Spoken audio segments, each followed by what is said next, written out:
Hey everyone, how's it going? I'm Sadiq, and in this video I'll be looking at this new kit that you can get from AliExpress. If I show you on the website, it comes with the screen, a case with a pre-cut USB-C port cover for the battery cover, and it also comes with a 1800 milliamp hour rechargeable battery, and it comes in a host of different designs because you do need that USB-C port cut out for the battery, so it's ideally you want to get the case as well.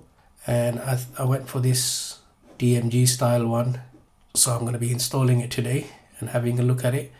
And also there's a few things I learned over from some forums and other YouTubers which I want to address with the issue that I had with the previous console mod, and I'll discuss that when I get to that part. Alright, let's get to the build.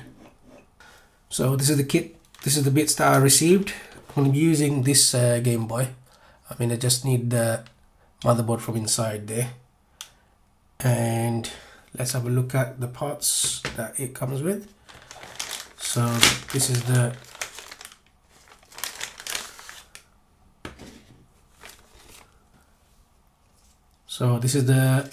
shell. It comes with this is a plastic screen protector or screen lens, but I won't be using this because it's also these are the stickers for it. These are the rubbers. I don't really like to use these rubbers, they're a bit stiff, so if the rubbers of the donor consoles are good, I'll much rather use those. If they need a bit of cleaning, I'll clean them up. Yeah, so I might not use this, most likely not going to use this. These don't feel very good. And these are all the bits and for the other buttons, light pipe, screws.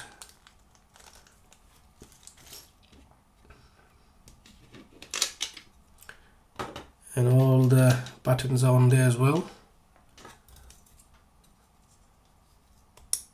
This one seems a bit tight, but yeah, so it should be fine.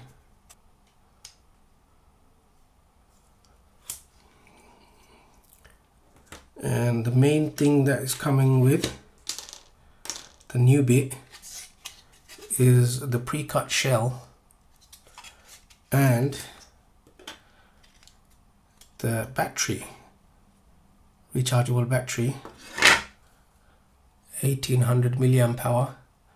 I don't know how true that is, but as long as it works and lasts long, I don't think that's the issue.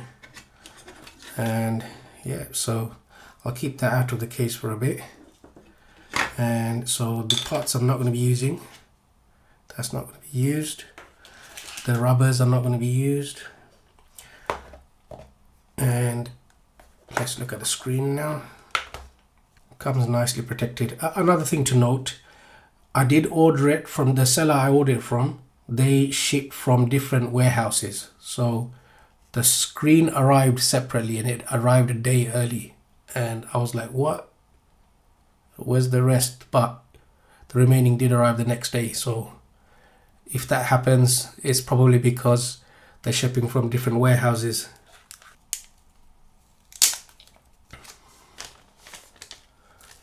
It comes with a few pieces of wire, that's to connect up the buttons, and two ribbons. Obviously one is a 42 pin, one is a 32 pin. We'll find out which one I need when I open the console, I don't exactly remember.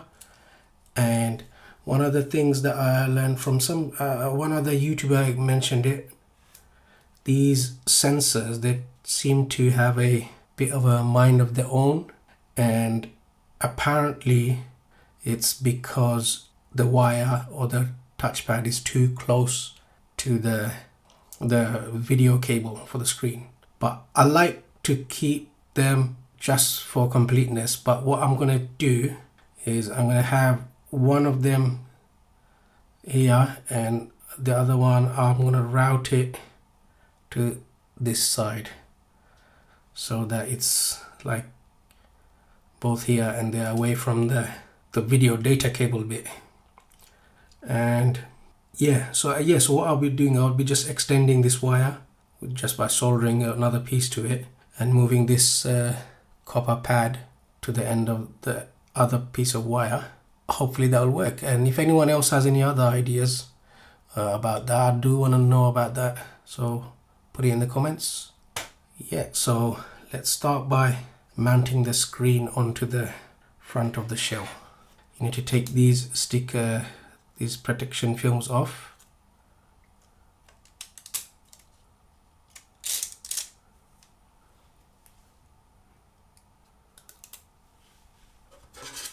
And place the wires through first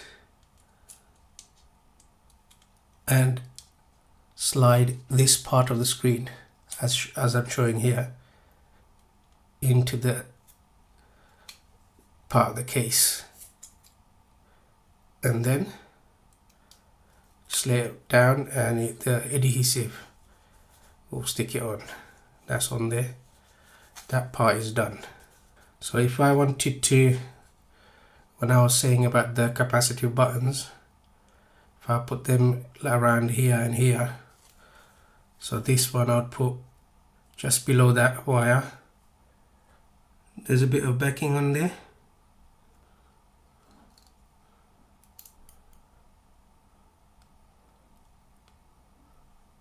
So I need to extend this piece of wire. I think I should have done this before I installed the screen, but oh well. So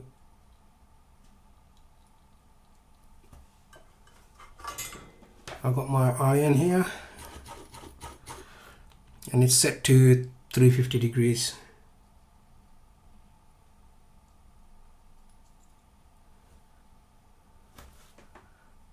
And what I'm going to do is actually I'm going to use one of the wires that it came with, because they're the same thickness and I don't have the same thickness.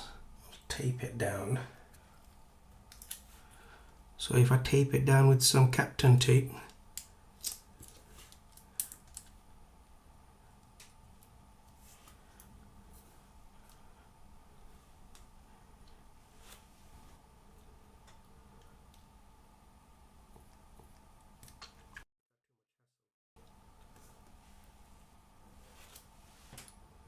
you might see me sometimes I use solder without using flux, because this solder I got has a little bit of flux on it. So as long as you're not reheating it too many times, it's fine.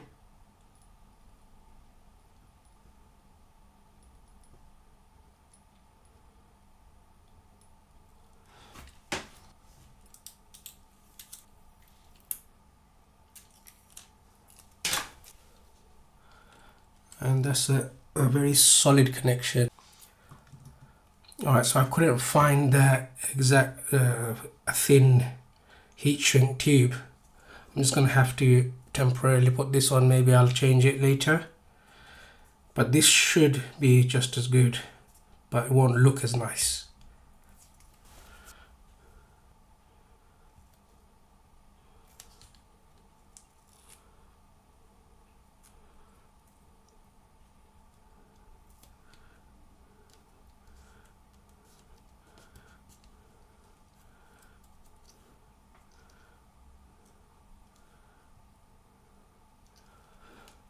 Alright, so since I want to put it there, I think I can reduce the length of this cable to around here. And these wires, they're actually very easy to strip with just your fingernails. And solder it back to this copper pad.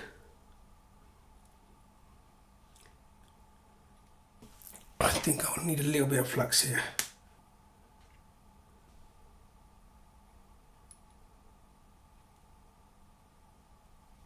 And let me try and put it symmetrically.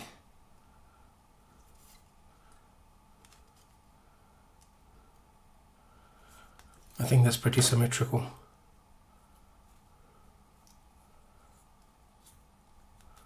Perfect. Okay, that's this side of it done.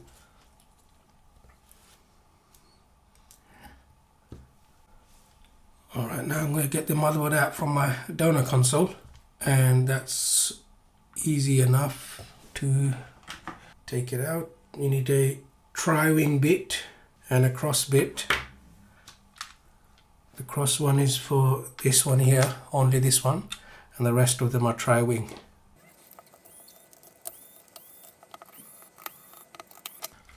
Alright, so I can see that this is the 32 pin cable version. Easy enough to take these out, just take up these tabs and all the screws that are holding the motherboard. Usually there's 2, sometimes there's 3.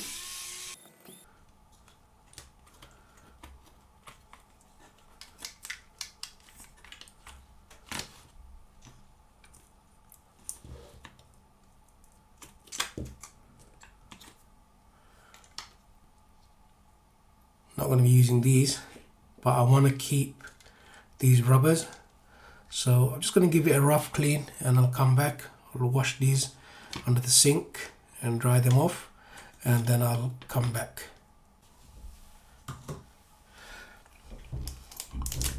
Okay, so I've washed these out and I'm going to let it dry for a bit before I use them.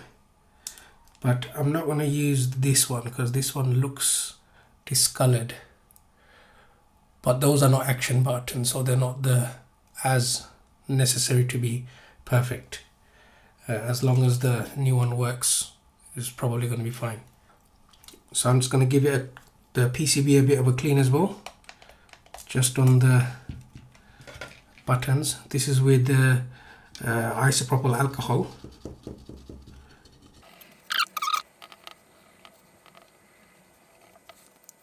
So we need the 30 pin cable, so that will be this one. So this side will go into the motherboard.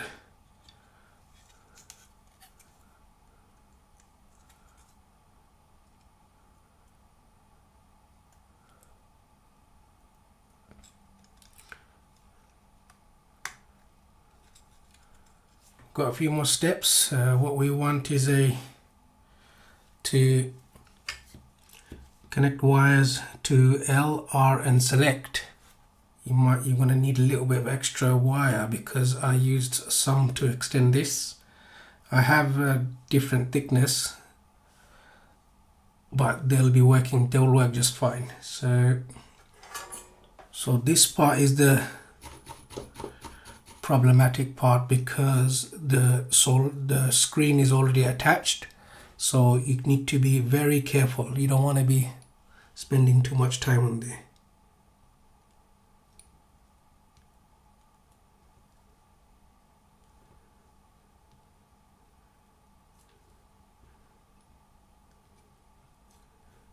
That's it. I would touch less than a second on each one. Smallest amount of flux I'm putting on there.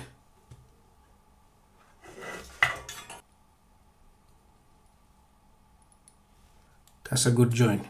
I'm giving it a slight pull just to test it's on there good. So this is the wire I have. You can see it's slightly bigger.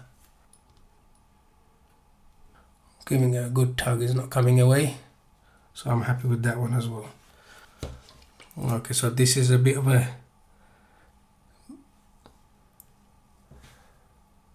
manufacturing defect. So I need to shave that off slightly if it will focus.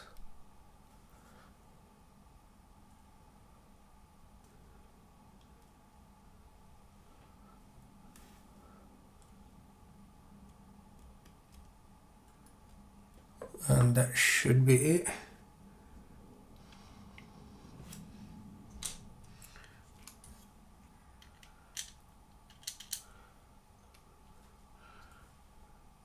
And same on this B button as well. Now, so this one is a select, so just to keep it tidy, I'm going to keep the right one to this side so I know which is which. And so now it's time to connect all the wires. So to begin with, you need to take this, open this latch for this connector.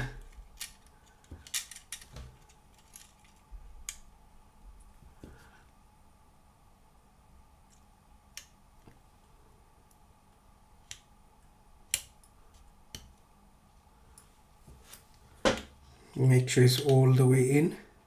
It looks all the way in. And now we got to solder the points for the buttons. So TP2 is for select. Let me just double check that. Yeah, so TP2 is for select. We're gonna add a bit of a, add a solder block for TP2. Sorry, I don't think it was in the view.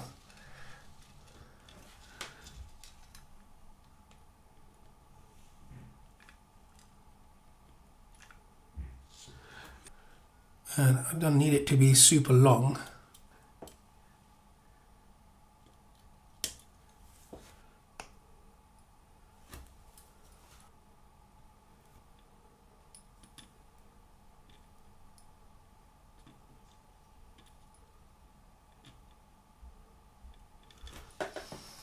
That looks good to me.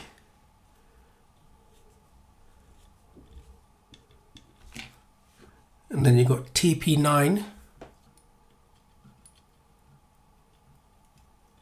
Again, there's a little bit of excess cable there.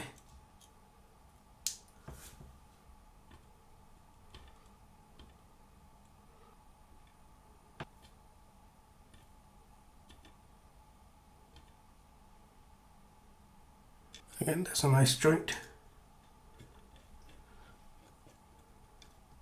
And on this side, it's TP8.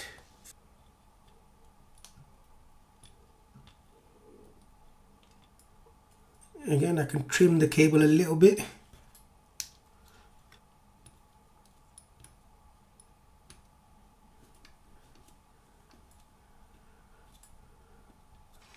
Alright, so let me zoom out a bit. Putting the rubbers in.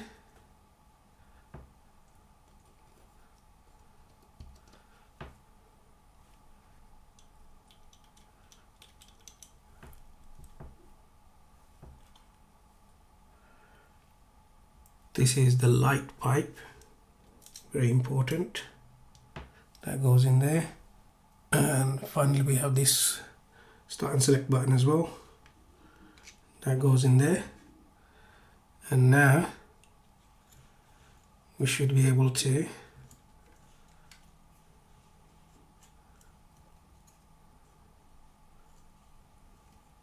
make sure the speaker's in its place as well. Then it will go all the way down and you can put your 2 screws in.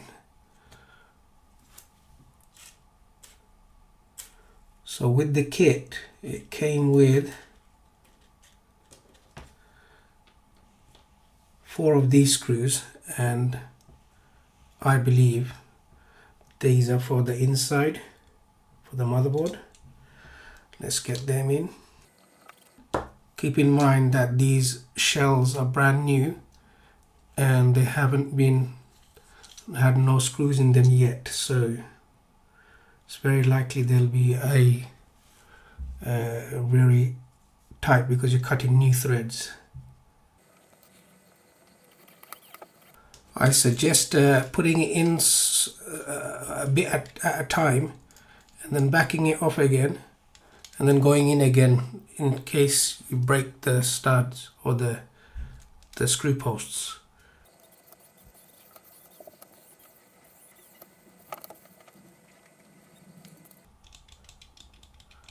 Alright, so now let's rebuild the rest of it.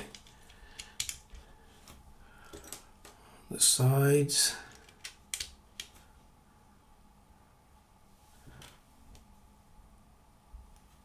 Power switch.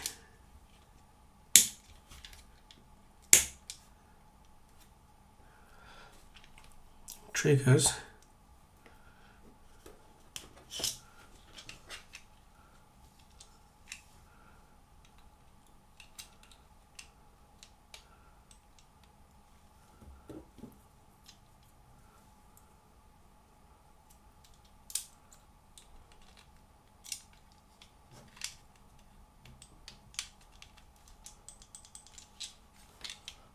And now there's some plastic there.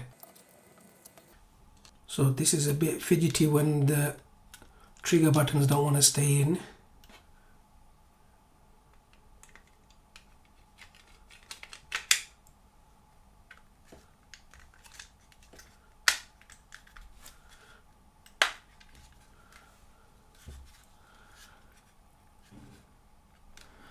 And I would suggest putting in the trigger buttons first, because they like to pop out in the middle of reassembly.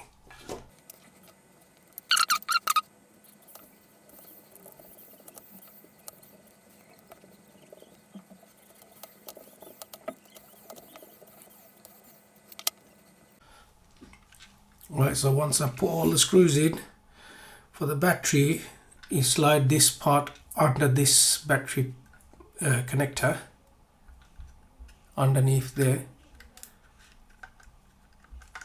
and then you can push it down.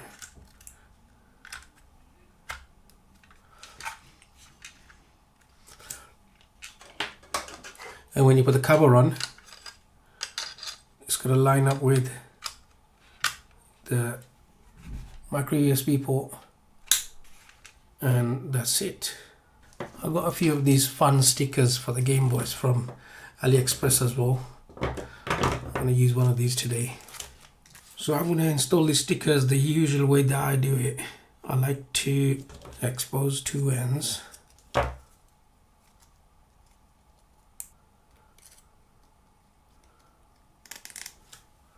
That way I can line them up really nicely. Let me zoom in a bit. Yeah, so by doing this, I'm able to line it up exactly how I like. That way straight the first time round.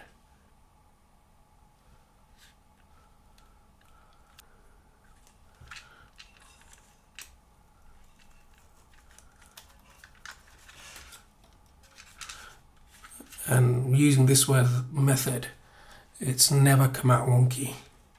Let's do the same with the other one.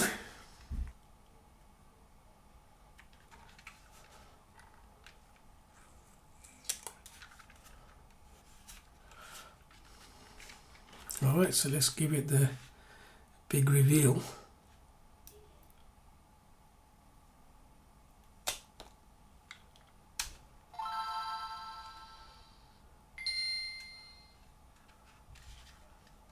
Nice. So you got press select to put the, let's put the volume down. Select and the triggers together to bring up the menu, and it lets you go through all the options. I see it's got a new option for desaturation. Make it go closer to black and white.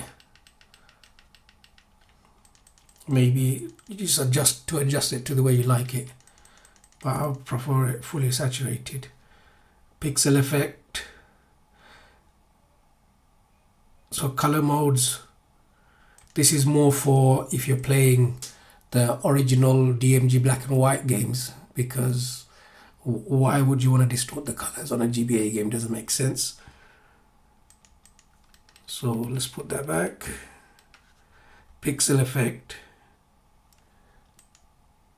gives you multiple, so you got square pixels, vertical and horizontal pixels, but you lose brightness on every other mode. So I reckon I would keep it off.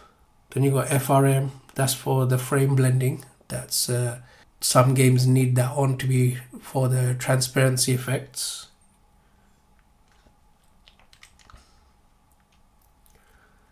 And they also got the touch shortcuts, you can turn them on and off.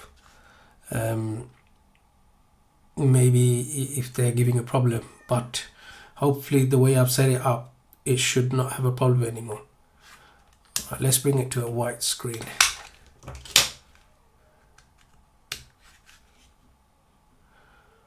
So here you can see I put the color control on this side, and I think you have to hold it for a few seconds before it will activate.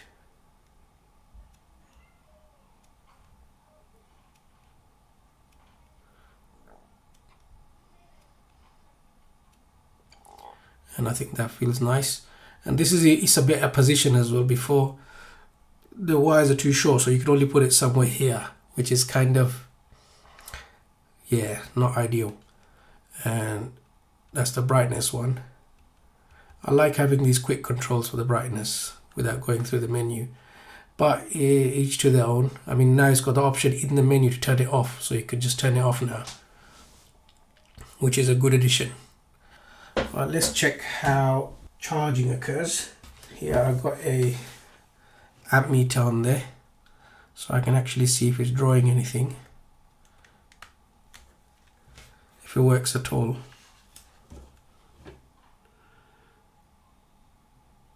Okay, so 500 milliamps is charging. It looks like it's charging while it's on as well, and it continues to charge when it's off. That's fine. Okay, so if you enjoyed this video, don't forget to like, comment and subscribe. Hit the bell icon to stay updated on my latest uploads, and I'll see you in the next one. Thanks for watching.